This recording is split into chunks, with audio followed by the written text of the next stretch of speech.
Welcome back, everyone. Ready for another deep dive? Always excited to delve into some fascinating history. Today we're traveling back to Elizabethan England. Around 1601, a satirical play called The Return from Parnassus was performed at Cambridge University. Oh, The Return from Parnassus, a real gem. And it gives us a unique window into the lives and struggles of scholars during that time. Even back then, a university education wasn't a golden ticket to success. Exactly. And this play really lays that bare. We meet these two scholars, Studioso and Philomasus. Fresh out of their studies at Parnassus, right? Yeah, Parnassus being this symbol of academic excellence. They're all set to make their mark on the world, armed with their knowledge. But, well, things don't quite go as planned. Reality hits them hard, huh? That's where the satire comes in.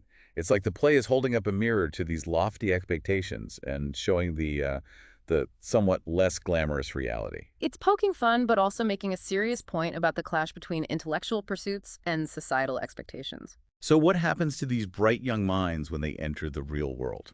Well, instead of being welcomed with open arms and offered prestigious positions, they find themselves having to take on rather, shall we say, menial jobs. Neil. Philomasus ends up digging graves. Digging graves. Oh, wow. And Studioso becomes a tutor to a student who'd rather be doing, well, anything else than learning. That's a far cry from their time at Cambridge, immersed in academic pursuits. A stark contrast, for sure. And through this contrast, the play really starts to ask some tough questions, like, what is the value of education, really? Is it purely for personal enrichment, or is there an expectation of tactical success? The return from Parnassus seems to be suggesting that Elizabethan society often didn't really value intellectual pursuits in any practical sense. Interesting. And it wasn't just about the struggles of individual scholars. The play also highlights this tension between the educated elite and the working class. Ah, yes, the classic town versus gown divide. Exactly. And we see that played out through characters like the draper and the tailor. These characters represent the common townspeople who, let's be honest, often felt looked down upon by the scholars and were also often victims of their unpaid debts. I remember the draper, he actually warns his fellow townspeople against trusting these neat youths. He says, let me see if I can find the exact quote. Oh, here it is. Okay. If we will needs be trusting, let us trust honest, simple, plain fellows such as ourselves. Not those neat youths with their fancy clothes and airs of superiority. It speaks volumes about the resentment that existed between these social groups. And, this divide isn't just a thing of the past. You think there are echoes of it today? Oh, absolutely. We still see this tension between academia and what some might call the real world. It makes you wonder if there are just these inherent differences in values and perspectives. Like, are intellectuals and those focused on practical matters just destined to misunderstand each other? Well, that's a question we could probably debate for hours. Yeah. But moving on, there's another character who embodies this clash of values so perfectly. You're talking about the gentleman Gullio, right? Ah, Gullio, a truly unforgettable character. He's this walking, talking embodiment of pretension, fancying himself a sophisticated courtier, a patron of the arts, But in reality, a comical poser. He loves to name drop, and, well, let's just say his originality is questionable. didn't he try to pass off Shakespeare's work as his own? He did indeed. And his interactions with Ingenioso, a truly talented but poor scholar, are fascinating. Gullio exploits him for his writing abilities while showering him with worthless gifts. Pretending to be his patron, but actually just taking advantage. Precisely. I think Gullio represents the hollowness of social climbing, valuing appearances over substance. The play seems to be poking fun at this whole idea of trying to buy your way into intellectual circles. Without truly understanding or appreciating art and knowledge for what they are. And it's not just Gullio who's struggling to find his place in a society obsessed with material wealth. Right. We also meet Luxurio, the poet. Ah, yes, Luxurio. He writes these ballads, but he feels like his art form is looked down upon. He actually compares himself to Homer. The legendary Greek poet. And he laments that they both suffered poverty and lack of appreciation during their lifetimes. Makes you think, doesn't it? He has some very strong opinions about those who can't appreciate his art, comparing them to, let me see, polecats that emit an unsavory smell.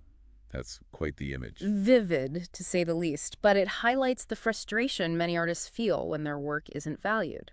Makes you wonder, what is the role of art in a world so focused on material gain? And so, here we have it. Yeah. Struggling scholars, a pompous gentleman who thinks he can buy sophistication, a poet feeling unappreciated. This play really captures the challenges faced by intellectuals and artists in a society that doesn't seem to value them. And it raises some really interesting questions about the relationship between education, social class, and then the pursuit of, well, knowledge and art. Themes that, while presented in the context of Elizabethan England, still resonate today. As we talk about the return from Parnassus and these struggling scholars, it's hard not to think about Giulio. Right, Galileo. He's almost too much, isn't he? All those boasts about his made-up adventures and passing off Shakespeare as his own. It's almost painful, but it really does make you think, doesn't it?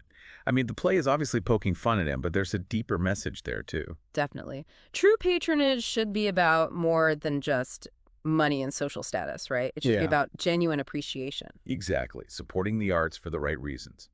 But with Giulio, it's all about appearances.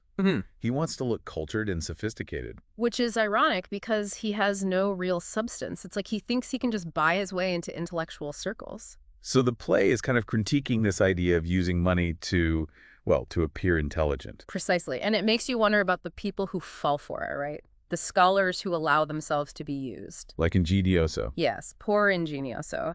A talented writer, but he's stuck in this difficult position. He needs Giulio's patronage to survive, but he also sees right through his act. It's a tough choice, isn't it? Stay true to your principles and risk poverty, or play the game and pander to someone like Giulio. I think it's a dilemma that artists and scholars have faced throughout history, even today. Absolutely. Compromises are always a part of life, right? Yeah. But speaking of tough choices, let's go back to Studioso and Philomasus. Right. Our struggling scholars, they're having a rough time adjusting to life after Parnassus. To put it mildly, I mean, Philomasus ends up working as a gravedigger. It's a pretty stark contrast to the intellectual life he imagined. It's incredibly humbling. And then there's that scene with Percival, remember? Oh, yes. Percival, who's totally focused on the practical details of burial. No time for philosophical musings there. Philomasus is surrounded by death, literally. And you can't help but see it as this, well, this metaphor for the death of his intellectual aspirations. And then there's Studioso, stuck tutoring a student who'd rather gamble than learn. So frustrating, right? It feels like every teacher has been there at some point, Yeah. trying to inspire a completely unmotivated student. Exactly. And it kind of reinforces the play's message that society doesn't really value intellectualism, at least not in the real world. Practical skills are what matter. That seems to be the message. Which brings us back to that tension between the scholars and the working class. The draper, the tailor, they're the voice of that working class, right? Yes, they're the ones who see the scholars as arrogant and out of touch, living in their ivory towers while everyone else struggle. And you can see why they'd be resentful. But the play doesn't take sides, does it? That's one of the things I find so fascinating about it. It acknowledges both sides of the story. The scholars can be arrogant, but the townspeople can be, well, closed-minded too. Like, the play is holding up a mirror to society, saying, look, this is us, this is how we treat each other. And that's what makes it so relatable, even today. Absolutely. It's a timeless commentary on the human condition. We still struggle with these same issues: the value of education, the role of intellectuals and artists, the divisions between social classes. It might be a satire, but it's a powerful one. And it definitely leaves you thinking.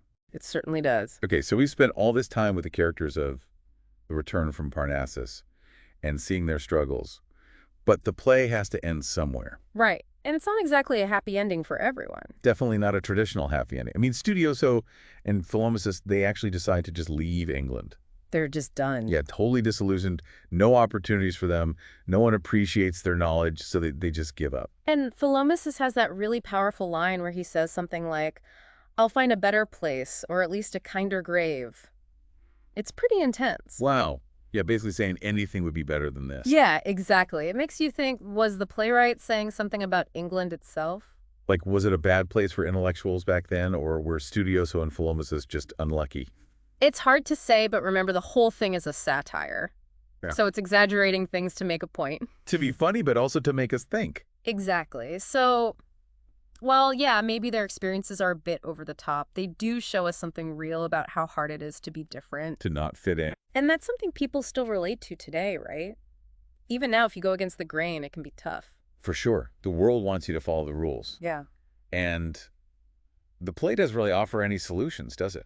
No, not really. It just kind of leaves you with these questions. But that's kind of what makes it so interesting. It makes you think critically, you know? Challenges your assumptions. Like, good art should So where does all this leave us? What's the takeaway from The Return from Parnassus? I think we see how tough it was for scholars and artists back then. That their work wasn't always valued the way they hoped? And we have to think about the role of patrons, you know, like Gilio, and how sometimes people have to make compromises to get by. Right, tough choices. But maybe somewhere out there, Studioso and Fulmicis found a place that appreciated them. A new Parnassus. Exactly, a place where they could thrive. Well, this has been a fascinating look at The Return from Parnassus. A play that's definitely stuck with me. Me too. Hmm. And for anyone listening who's intrigued, we really encourage you to seek out the play and read it for yourself. It's well worth it. Absolutely. Until next time, everyone keep exploring and keep diving deep.